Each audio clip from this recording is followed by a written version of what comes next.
Martial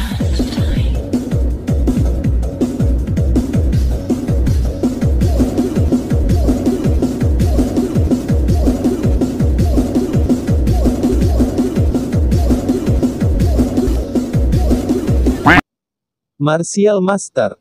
Bab 5290. Mata-mata air laut mati. Bagus. Qin Chen terkejut. Wang Mingzu juga tertegun. Dia mengangkat kepalanya dan melihat ke arah yang dikatakan gadis kecil itu. Ada dunia yang luas, sangat sunyi, di bawah langit yang gelap, badai mengalir, dan tidak ada perbedaan sama sekali. Tidak ada apa-apa di sana.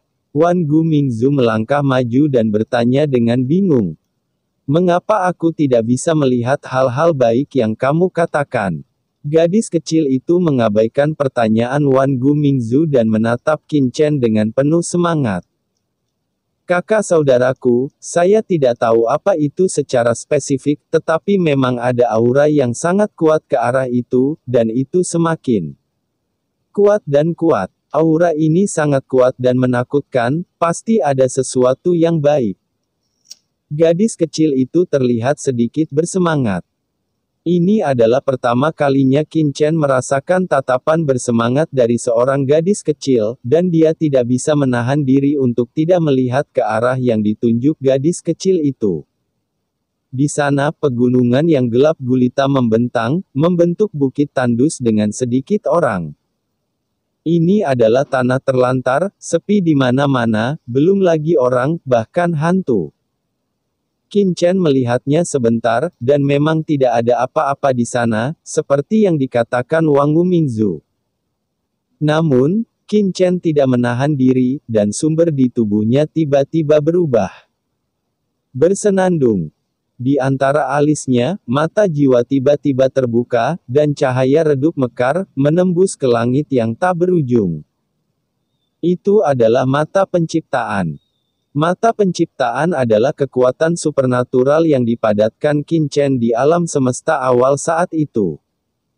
Itu dapat melihat melalui semua esensi di alam semesta awal.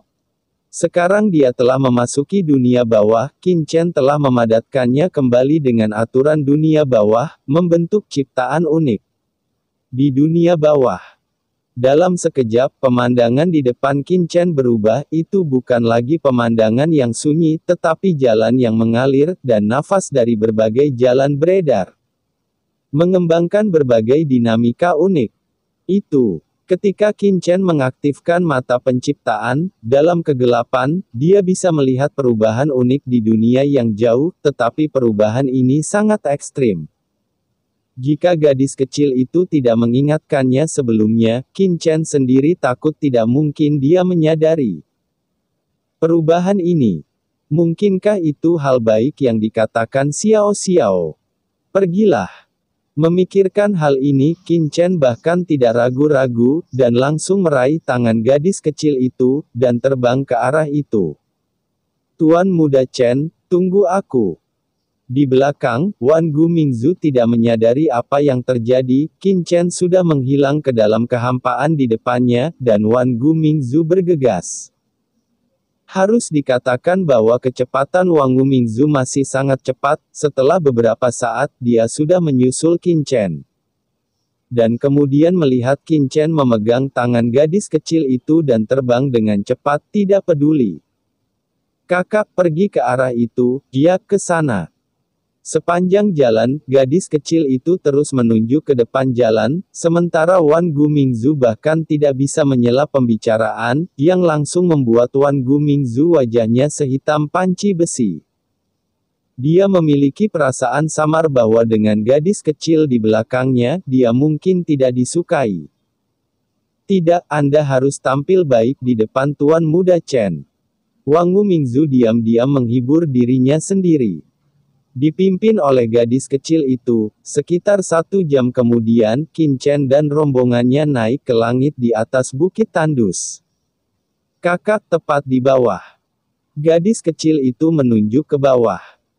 Qin Chen melihat ke bawah, dan melihat bahwa tidak ada apa-apa di bawah, Hanya beberapa batu sisa itu sangat kosong, dan pada pandangan pertama tidak ada sama sekali. Namun, karena kepercayaannya pada gadis kecil itu, Qin Chen segera tenang. Tuan Muda Chen, tidak ada apa-apa di sini. Kecil. Ah, gadis, apakah Anda salah membacanya? Petik 2.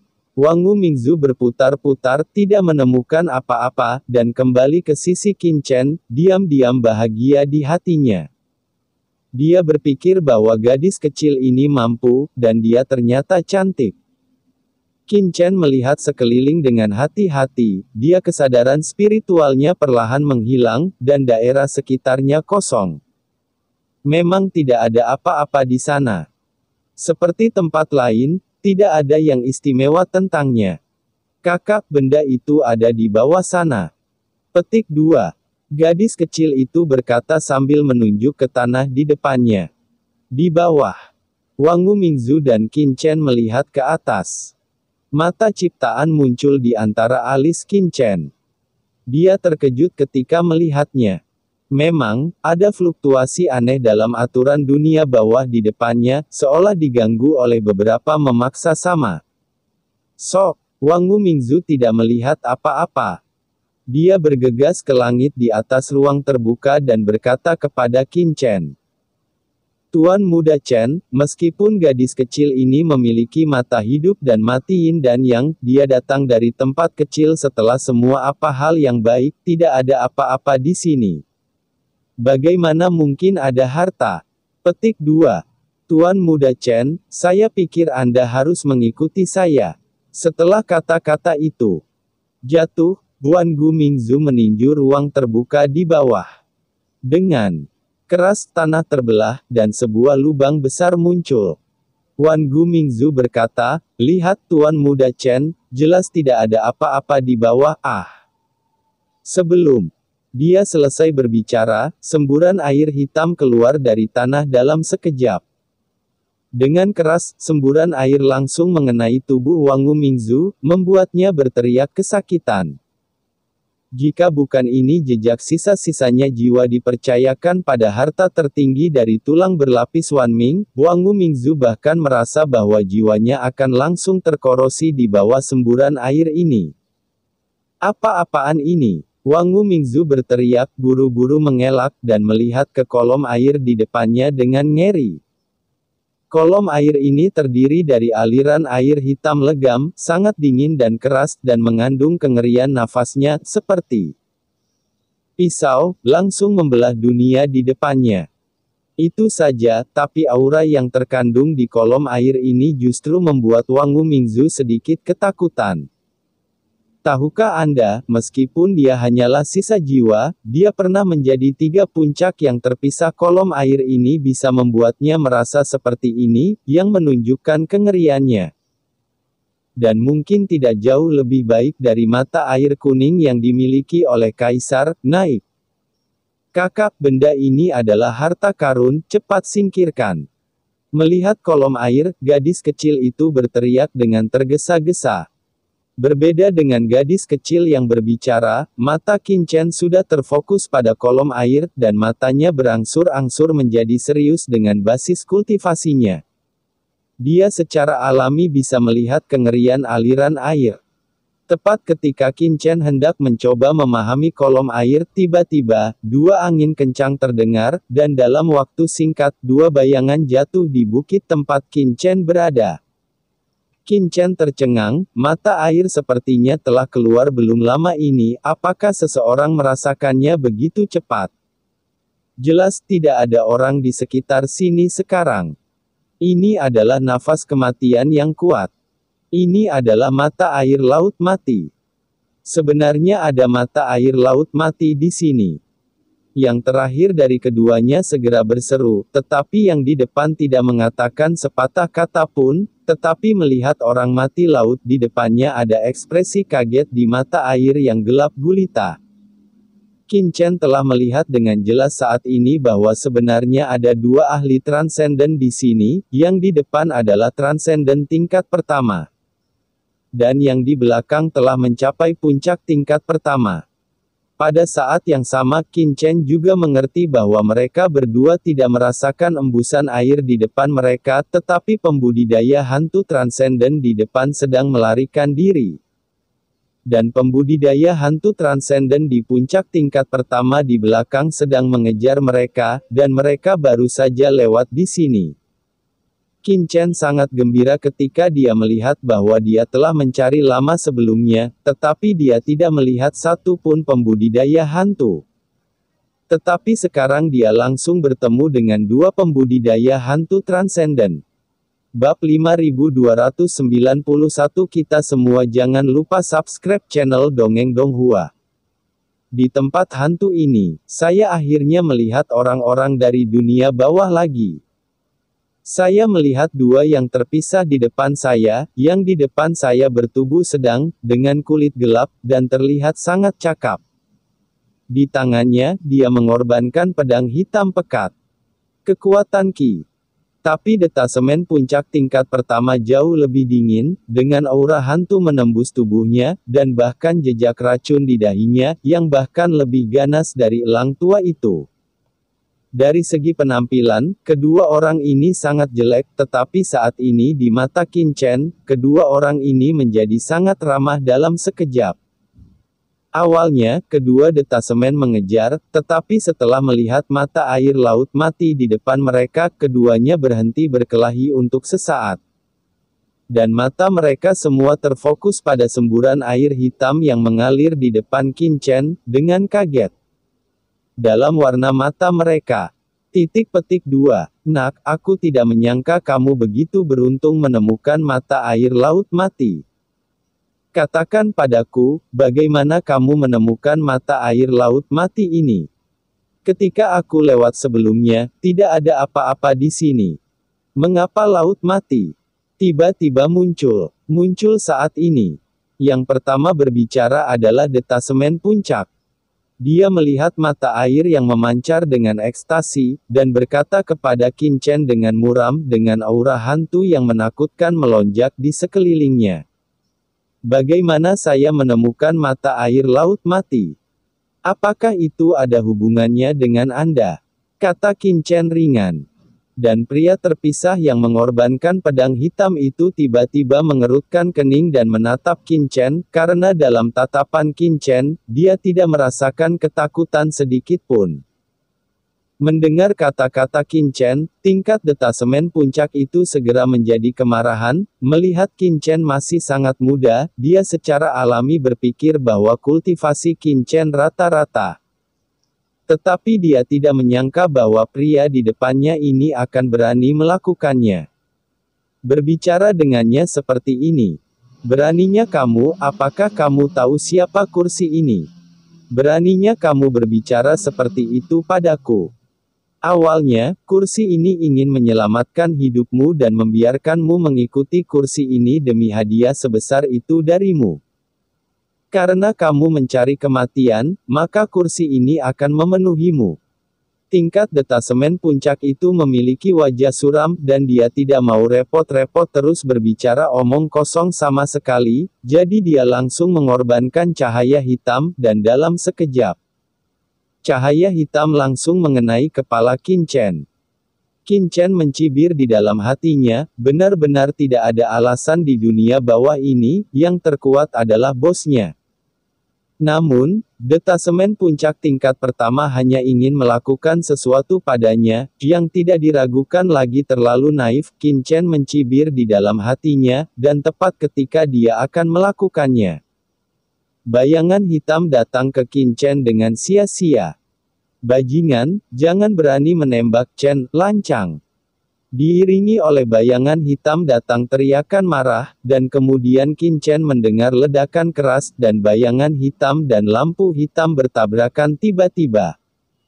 Selama tabrakan dahsyat, aura hantu yang tak terhitung jumlahnya melonjak, seolah-olah cahaya hitam telah mengenai sepotong besi hantu yang tidak bisa dihancurkan.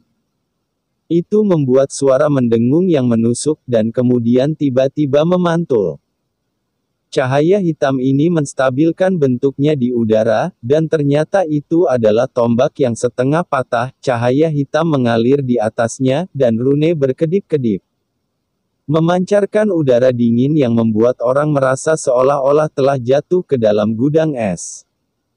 Dan orang yang memblokir tombak itu secara alami adalah Myriad Bone Nether Ancestor. Tuan Muda Chen, harta ini sangat kuat, itu menyakiti bawahan saya sampai mati, tapi jangan khawatir Tuan Muda Chen, demi Anda. Bawahan saya tidak akan pernah cemberut bahkan jika mereka pergi ke Huangquan atau pergi ke Jeoyu, kata-kata yang benar. Dialah yang melakukan tembakan lebih awal dan memblokir cahaya hitam yang menyerang Qin Chen untuk pertama kalinya. Qin Chen terdiam sesaat. Wangu Mingzu adalah detasemen puncak tingkat ketiga yang megah, dan tulang kaca Wan Ming adalah harta karun dunia bawah. Bagaimana dia bisa terluka oleh detasemen puncak tingkat pertama? Berpura-pura malu dan terlihat sedikit seperti itu. Qin Chen tidak bisa berkata apa-apa, tetapi dia dikejutkan oleh detasemen puncak tingkat pertama yang melakukan tembakan. Dia melihat kristal tengkorak yang ditangguhkan dengan saksama, dan ada sedikit kejutan di hatinya. Apa-apaan ini? Dipukul oleh serangannya sendiri, tidak ada yang terjadi. Menurutnya, dengan gerakan ini, pria di depannya akan langsung berbaring. Tidak hanya tingkat transendensi puncak ini yang terkejut, tetapi tingkat transendensi lain di sebelahnya juga tertegun. Dia tidak menyangka bahwa pria yang tampaknya biasa-biasa saja ini akan aman dan sehat di bawah serangan roh jahat. Tidak heran kamu begitu sombong. Ternyata ada harta karun Ming, dan harta karun Ming yang bijak lahir. Detasemen puncak ini menatap kristal tengkorak dan ada sedikit keserakahan di matanya. Dia telah melihat bahwa kristal tengkorak yang memblokir serangannya jelas merupakan harta dunia bawah, dan jika itu bisa memblokir tombaknya yang patah, tingkat harta ini pasti tidak akan rendah. Dan kemungkinan besar itu adalah harta transendensi. Adapun pembukaan Wangu Mingzu, dia secara alami tidak dapat melihat bahwa itu adalah sisa jiwa dari puncak tingkat ketiga yang beristirahat di atasnya. Jelas berpikir bahwa harta ini melahirkan kebijaksanaan. Memikirkan hal ini, transendensi puncak ini tiba-tiba mendengus dingin, sedikit keserakahan muncul di matanya, dan dia akan melangkah maju lagi. Tapi sebelum dia bisa bergerak ke arah Qin Chen, orang lain yang telah mengorbankan pisau panjang hitam itu melompat dan menghentikannya, pada saat yang sama. Pisau hantu hitam di tangan orang ini dikorbankan dalam sekejap. Segera setelah pisau hantu hitam pekat dikorbankan, ada semburan cahaya hitam berkilau dalam sekejap. Qin Chen dapat melihat dengan jelas bahwa lampu berkilau itu berputar dan berputar. Dengan padat membentuk gelombang pisau berbentuk gelombang. Hanya sesaat, gemerlap lampu itu menjadi semakin besar, meluas dengan cepat, dan dengan cepat berubah menjadi gelombang pedang hitam yang mengerikan seperti tsunami. Setelah gelombang pisau padam, bahkan Qin Chen yang berada di samping bisa merasakan aura hantu memotong tubuh yang dibawa oleh gelombang pisau. Keterampilan pedang orang ini cukup bagus. Qin Chen meluangkan waktu untuk berkomentar secara diam-diam, dan pada saat yang sama, dia sedikit terkejut bahwa detasemen ini tidak melarikan diri ketika orang lain menyerangnya sebelumnya. Tetapi mengambil inisiatif untuk menyerang. Kali ini, mendengar momen ketika pisau hantu gelap dikorbankan, dia berkata dengan mendesak kepada Qin Chen, "Temanku, nama orang ini adalah Sagui, dan dia adalah pemilik lembah Sayin. Tempat yang ditinggalkan. Orang ini selalu kejam dan tanpa ampun. Ketika kita melihat melalui dia dan mendapatkan mata air laut mati, orang ini tidak akan pernah membiarkan saya pergi. Mengapa kita tidak menunggu kita berdua bergandengan tangan untuk menghentikan orang ini, dan kemudian menangani mata air laut mati ini nanti?" Dalam Suara orang yang dikorbankan gelombang pedang hitam menjadi semakin mengerikan, menggelegar, menggulung cahaya pedang setinggi miliaran kaki dan meledak. Mingdao, terlalu aneh untuk menghentikanku hanya karena kalian berdua sampah. Tidak apa-apa, aku akan membunuhmu dulu, lalu membunuh anak itu. Sebelum Qin Chen dapat berbicara puncak level melihat hantu itu, pisau Cao Tuo berani mengambil inisiatif untuk menyerangnya. Cao Tuo mendengus dingin.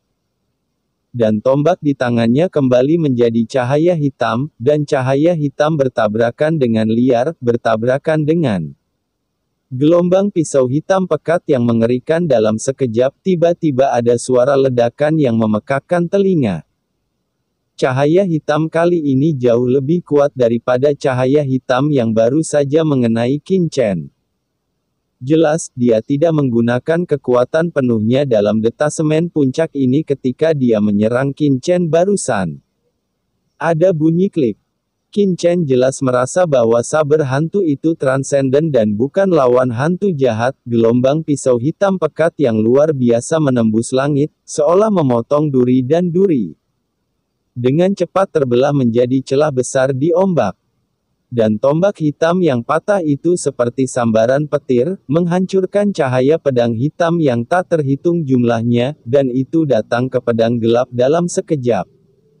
Tidak bagus. Mingdao terkejut dan memandang Qin Chen dengan cemas. Dia tidak pernah berpikir bahwa Qin Chen tidak akan mengikutinya.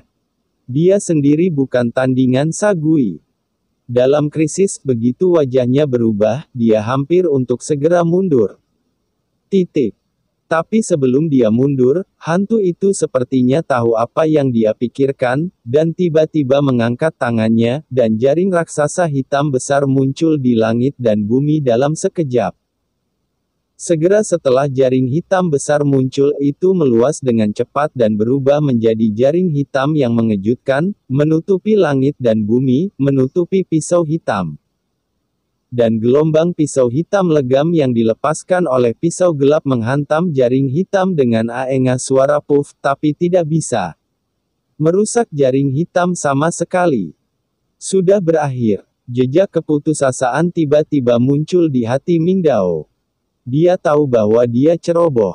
Bahkan jika hantu itu tidak menunjukkan kekuatannya saat ini sebelumnya, kemungkinan besar dia melumpuhkan dirinya sendiri, dan dia jatuh ke perangkap pihak lain. Kemudian dia mengambil inisiatif.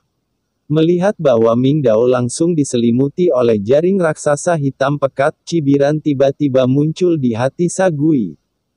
Nyatanya, dia sama sekali tidak takut. Para pemain kuat di area terlarang itu akan terkejut, bagaimana dia bisa mendapatkannya dengan mudah. Jadi rencana hantu jahat dari awal adalah untuk membungkus Mingdao dan Qin Chen di sekelilingnya, dan tidak pernah membiarkan salah satu dari mereka melarikan diri. Hanya saja dia sendiri tidak menyangka bahwa Mingdao masih tersihir oleh manfaat mata air laut mati saat ini, dan dia berinisiatif menyerang dirinya sendiri, yang baru saja terlintas di benaknya. Bunuh Mingdao dulu, lalu bunuh anak itu. Pada saat itu, mata air laut mati tidak akan menjadi satu-satunya makanannya. Memikirkan hal ini, aura roh jahat langsung bertabrakan dengan gila-gilaan untuk langsung mengikat Misa Mingdao dalam sekejap, dan meringankan masalah terbesar. Tetapi pada saat ini, Qin Chen, yang berdiri di samping dan menonton, tiba-tiba menunjukkan senyuman di sudut mulutnya. Oke, kalian berdua adalah orang-orang kami sendiri, dan kami akan bekerja sama dengan penuh semangat di masa depan. Mengapa repot-repot bertarung di sini? Qin Chen melangkah maju, dengan senyum di sudut mulutnya, dia tiba-tiba mengulurkan tangannya yang besar, menghadap jaring raksasa hitam yang menyelimuti, dia mengangkat tangannya dan meraihnya. Berniat untuk mengambil jaring raksasa yang gelap itu. Aku tidak tahu bagaimana hidup atau mati. Karena kamu sangat ingin mencari kematian, maka aku akan membantumu. Meskipun roh jahat itu mencoba yang terbaik untuk menyerang pisau hitam saat ini, perhatiannya selalu tertuju fokus pada Qin Chen, dan dia tidak mundur ketika dia melihat Qin Chen.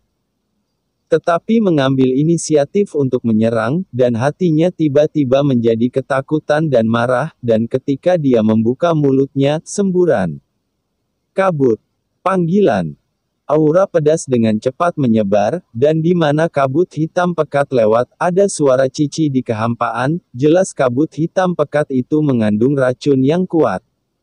Gas beracun. Qin Chen tersenyum ringan, tanpa rasa takut, tetapi melambaikan tangannya dengan ringan, napas tak terlihat menyapu, meniup gas beracun dengan cepat. Pada saat yang sama tangan besar Qin Chen datang sebelum jaring hitam besar. Ledakan. Di telapak tangan Qin Chen yang luas, napas Zutian yang tak berujung muncul dalam sekejap, dan dalam sekejap. Jaring raksasa hitam pekat yang besar tiba-tiba menjadi lebih kecil di bawah telapak tangan Qin Chen yang menonjol, dan jatuh ke telapak tangan Qin Chen dalam sekejap. Apa? Murid hantu itu tiba-tiba menyusut. Ya, cerita pun bersambung.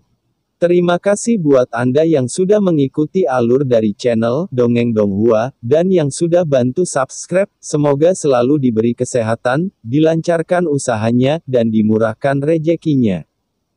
Bagi yang suka dengan alur cerita Donghua yang lainnya, silahkan cek di playlist, yang tentunya pasti tidak akan kalah seru ceritanya. Dan semuanya sudah Mimin rangkum di sana. Semoga bisa terhibur dan terima kasih.